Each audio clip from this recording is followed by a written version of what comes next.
Yo, what up, everybody? Welcome to another episode of Full Effect Podcast. It's just me tonight because I'm doing a quick video, doing a recap of these two NBA games that just ended.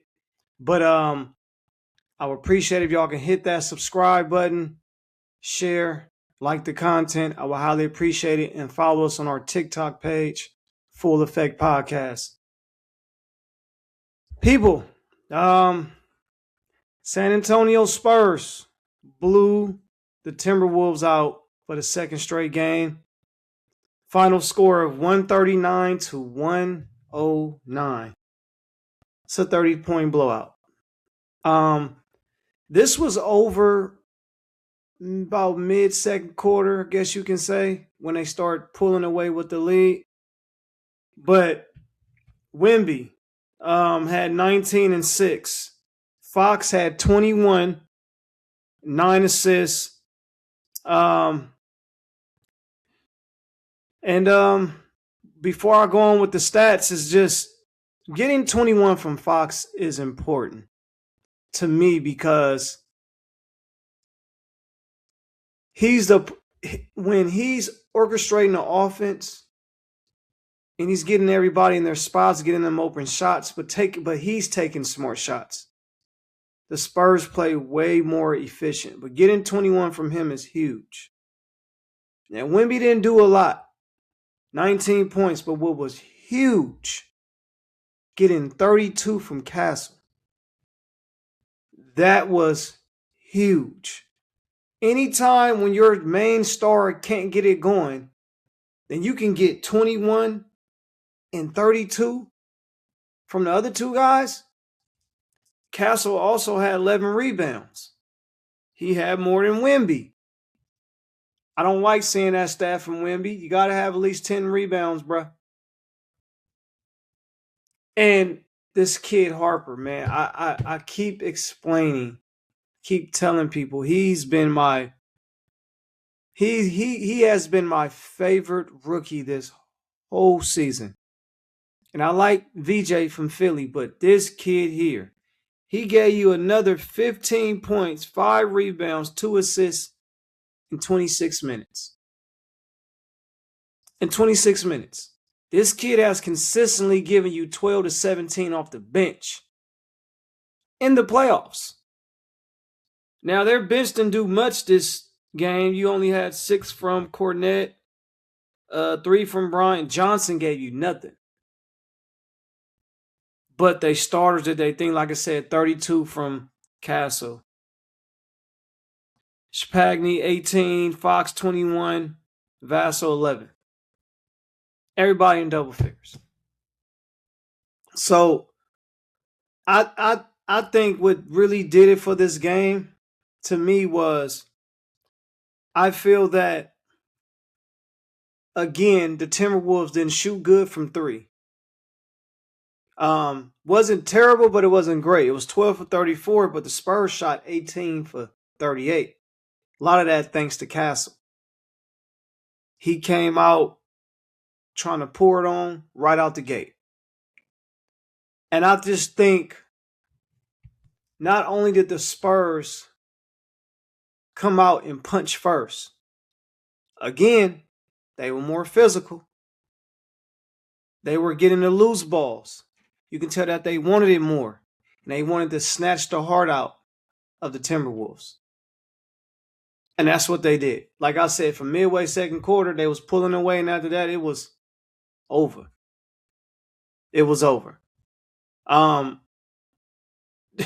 What really kills me about this, y'all, guess what? The Timberwolves only had 5 turnovers. Guess how much the Spurs had? They had 15. If I told you the Spurs had 15 turnovers and the Timberwolves had 5 turnovers, you don't know the score of this game, you would think that the Timberwolves won, right? They lost by 30. I don't. And again, Guess what else that killed them? 29 total rebounds for the team, for the Minnesota Timberwolves. Spurs has 60. Spurs has 60. 60 rebounds from the Spurs total as a team. 29 as a team from Minnesota. Wow. Between the rebounding battle, you got beat by 31 off the rebound battle. And you won the turnover battle by 10. Not only you still lose, you get blown out by 30. This is crazy. And they had 9 steals to San Antonio 2. You win the steal battle by 7. You win a turnover battle by 10.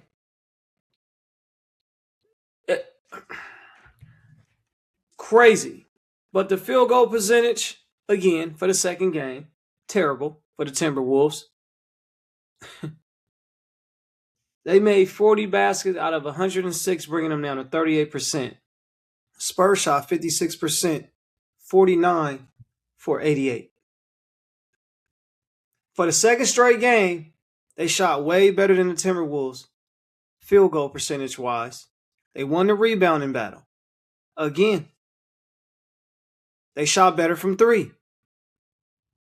They were trying to shut down Wemby. But damn, like I said, Castle came out torching. On the Timberwolves side, you get 24 from Ant. That's a little better, but still need a little bit more.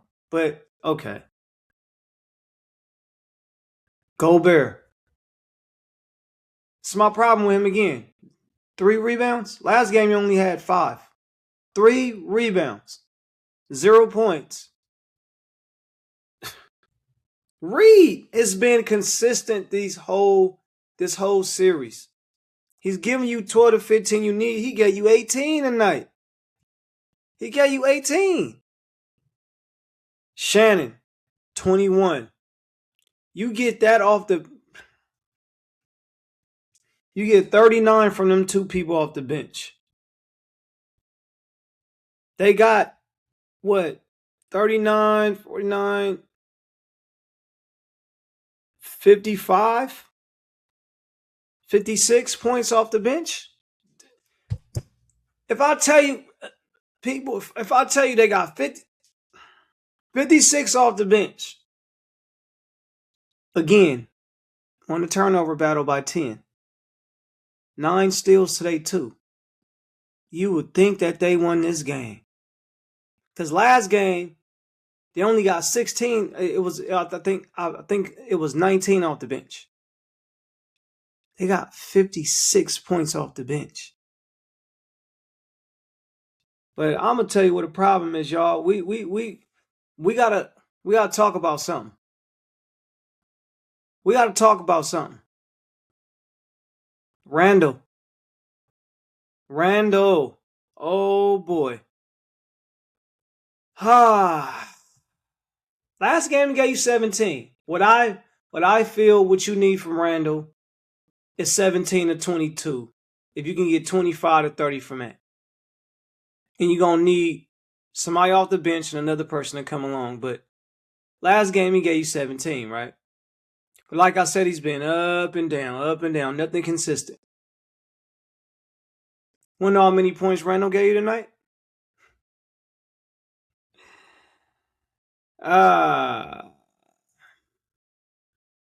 3. He had 3 more points than me. Sitting on the couch watching the game. 3 points. 7 rebounds. Look. We gotta talk. I think it's time that Minnesota Timberwolves take a deep look into this Randall situation. I don't believe you can count on him. I don't. You cannot count on him to be consistent. I don't like his style of play to mix up with Ants. I just don't. He clogs the paint a little bit too much for me. They might have to think about moving on from Randall. Randall is not the guy that's going to help Ant get over the hump. He's not. He's not, man. And they need, I don't know, what's a big man? Like Rudy, cool, but Rudy's not cool. He's cool sometimes for blocks, but Rudy too up and down on the glass. We need about 5 points from Rudy, but we really need 12 rebounds a game, Rudy. That's what we need. He's too up and down. And it's playing with two big men that's inconsistent. He needs some guys that's going to block shots, open up the floor, and can clean the glass. If you get him somebody that can score down low, cool. That's even better. Perfect. All right, got you. But I think Minnesota need to take a hard look at the roster and figure out what's a team, what's the type of players that we could bring in to build around Ant that can help us compete at even a higher level, because they're competing now. It's not like they're far off. Keep Ant, you keep McDaniels. Yeah. But Randall, man, I just don't trust him. I don't. I honestly don't. And they might have to part ways.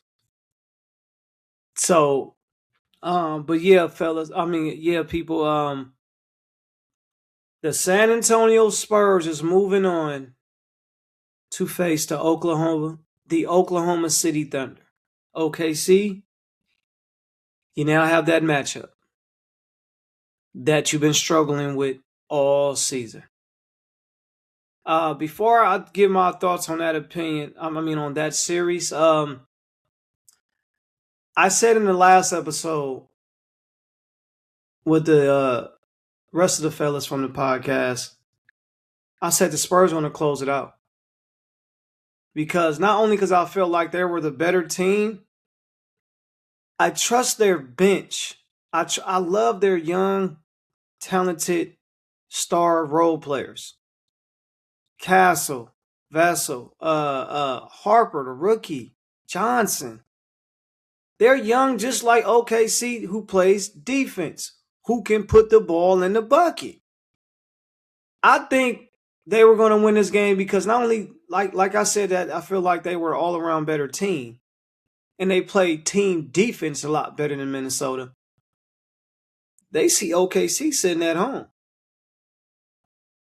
I said that in the last episode. They see them sitting at home.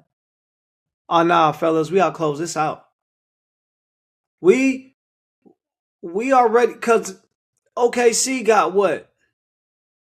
They've been wrestling for 4 days, going on 5 days. You go to a game 7, you ain't gonna play that till Sunday. So that's another day, Sunday, Monday. They're gonna skip another day. Probably started on what, Wednesday? Nah, you can't do that. Maybe Tuesday might start, maybe, but I'm guessing Wednesday. Nah. The Spurs seen them sitting at home. They like, bro, we gotta close this out. You know? But what I see in this series looking forward, I'm a guy that don't pay attention to, they beat them 3 times, or they beat them like Spurs, because they beat them in the in-season tournament, I think it was, but they went 4-1. I don't pay attention to that. That's a season. Do it matters a little bit? Yes. But what matters is when you're in the same series playing the same team 4 to 7 games, when you got a game plan and adjust for one team 4 to 7 games. It's different. And I said before these playoffs started, I told the fellas, I said, when teams are young like this and they go up to number 2, number 1 seed, you are the hunted. Yeah, the Pistons been in the playoffs, but not as a number 1, 2, 3, 4 seed. Absolutely not. But when you that 1, 2 seed, you're the hunted. I need to see how you play in the playoffs as the hunted. You're young. I always worry about it.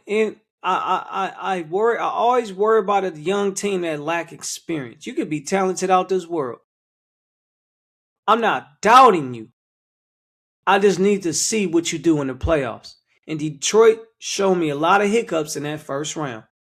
They showed me a lot of hiccups in this round. We're going to get to the Pistons in a minute, but the Spurs, so far, they showing me opposite. They are disciplined. I've never seen, besides Oklahoma, I've never seen a young team besides OKC, extremely young team that play smart basketball like this in a long while. San Antonio rarely hurt themselves. It's like Pop coaching the team. It's just amazing basketball to watch. Wemby, the rookie Harper that I like. Castle, Vassell, man, they got people that lock down and play defense, is willing to play defense and hustle. If you know what I mean. They're not scared. They don't have no fear. And they coming to play. I'm going to still pick OKC. I'm going to say, 7 games. I'm going to pick OKC and I want to say 6, but they ain't got no answer for Wemby. I'm going to say 7. OKC and 7C because Wemby got, we all remember, in the Olympics, I think it was, Wemby was upset when he lost the check. This was years back. I think he still got that on his mind. The matchup I'm eager to see, and I'm gonna give you a quick rundown because me and the fellas gonna run it down on the Monday episode. But the key matchup for me, the two key things is I want to see how Harper and Johnson fare in this series. Can Harper continue to be consistent like he did through the year and all through these playoffs? Can he be consistent? Can they bench fare well with OKC's bench?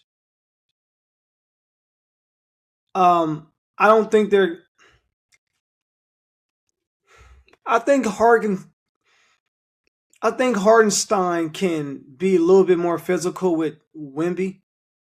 He don't have the height, but he is physical. He can be physical. If I was OKC, I would do more what Minnesota did, but I actually have the body to do it. Hardenstein can be physical with it. I didn't say stop him. He can be physical. They're not going to have nobody to guard Shea. And how is Jalen Williams going to look when he comes back? I'm pretty sure he's going to play in this series. I'm pretty sure he should be. I don't know yet, but maybe we'll be good for game 1. But man, like, I don't know, man. It's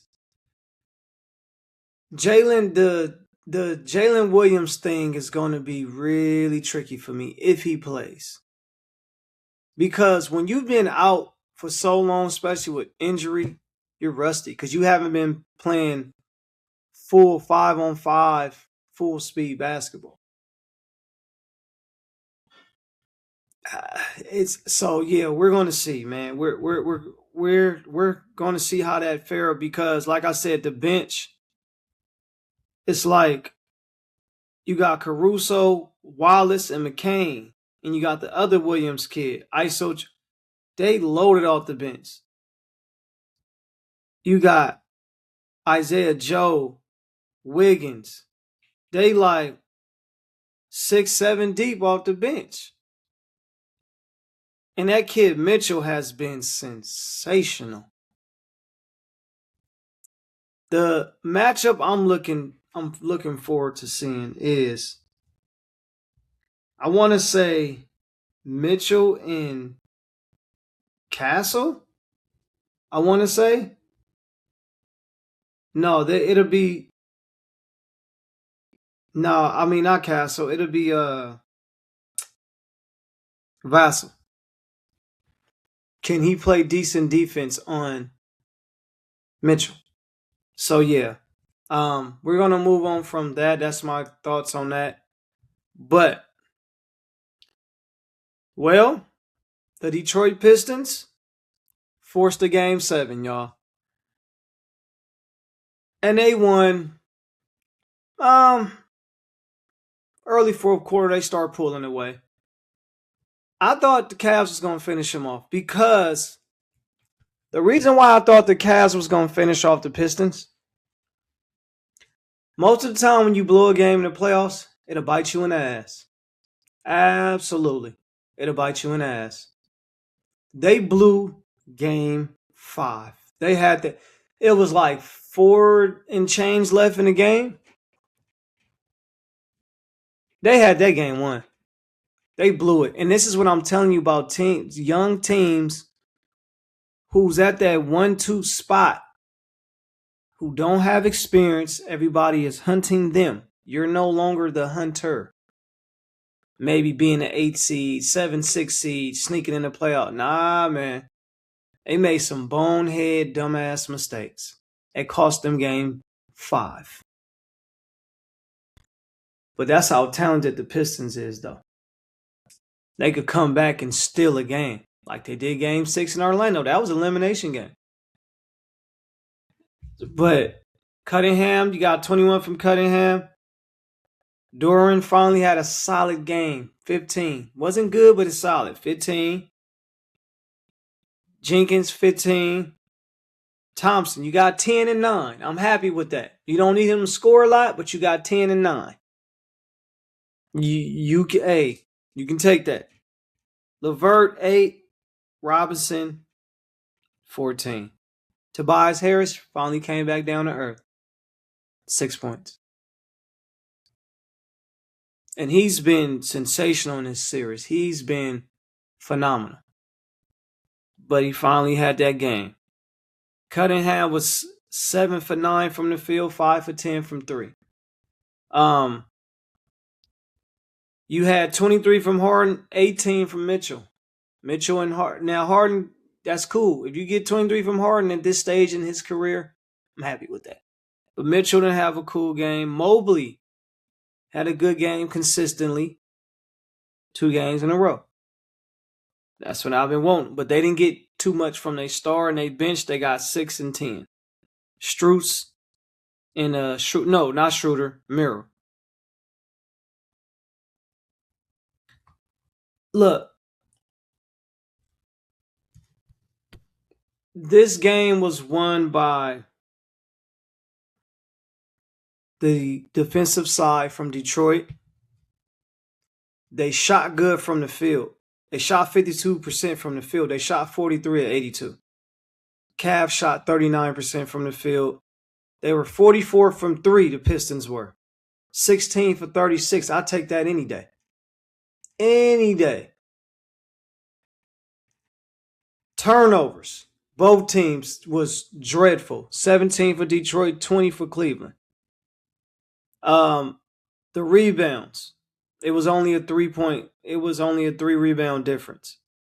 So look, I think the Cavs just shot poor from the field. I think part of that was Detroit's defense made them shoot poorly from the field, make them take tough shots. They found a way to slow Mitchell down. Because Mitchell not only was 18, he was 6 for 20. So, I mean, you got what you needed from Harden and Mobley. Allen still gave you 13 and 8. I'm cool with that. But they didn't get none off their bench. They shot poorly from the field, and they had 20 turnovers. I didn't expect this to be a blowout. I really thought Cleveland was going to pull this out because I feel like they stole a game. 9 times out of 10, when you steal a game or when a team blows it, when a team blows in the playoff, most time that can bite you in the ass. And I'm just being real. But we're gonna see what happened in Game 7. And Game 7, man, it's a toss up for me. It really, because the Pistons been so up and down. So have Cleveland. I don't know. You can't. History tells me you can't trust Harden. But guess what? He ain't the main guy. That Mitchell kid, you better tame him. You better. If you let him go off, might be a long night for you. Might be. But my key things for this Game 7, I keep saying the most important player to me is Mobley giving me 15 or better. And if Allen can give me 10 boards, we good. I think Mitchell gonna give me about 30, 35 next game because he know he didn't have a great game. He gonna. Hey, I will say this before I go on. I will say this. If this game is close, Cleveland gonna pull away with this. And that's all I'm saying if I'm their coach. Hey, fellas, let's lock into this Game 7. Let's hustle. Play hard on defense. Take good shots. Keep this game close. If we can have the lead, cool. Keep it close. Because crunch time, I think they're full. We got Donovan Mitchell. Harden. They've been talking about your Game 7s, man. Let's rewrite that history. If it's close, it's going to get tight. You see what happened in Game 5. Pistons blew it. You keep it close with a young team versus an experienced team or experienced veteran players. A young team can fold. Absolutely. But I need Mitchell. I need Mobley to do what he did for 2 consecutive games now. Because the other games, he was getting outplayed by Tobias Harris. Cleveland, you also can't let Tobias Harris get you 21, 18. You can't. For Detroit, Cunningham got to come out stepping on people's necks. He got to come out and set the tone right away if you want to win this Game 7. And I mean right away. Duran, come on, bro. If you can give me what you gave me today, we cool. But it's going to come down to who wanted more.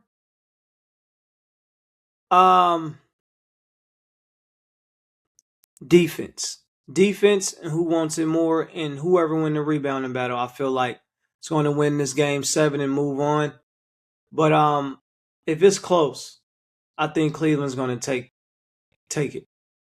So yeah. But y'all, I wanted to do a quick episode tonight. Appreciate y'all tuning in. I appreciate if y'all can hit that subscribe button, please. Tell everyone to subscribe. Tell your friends. Hit that subscribe button. Hit that notification bell so you can be notified when we do drop another episode. And follow us on TikTok. Full Effect Podcast. Until next time, y'all. Your boy DJ. I'm out. Gone.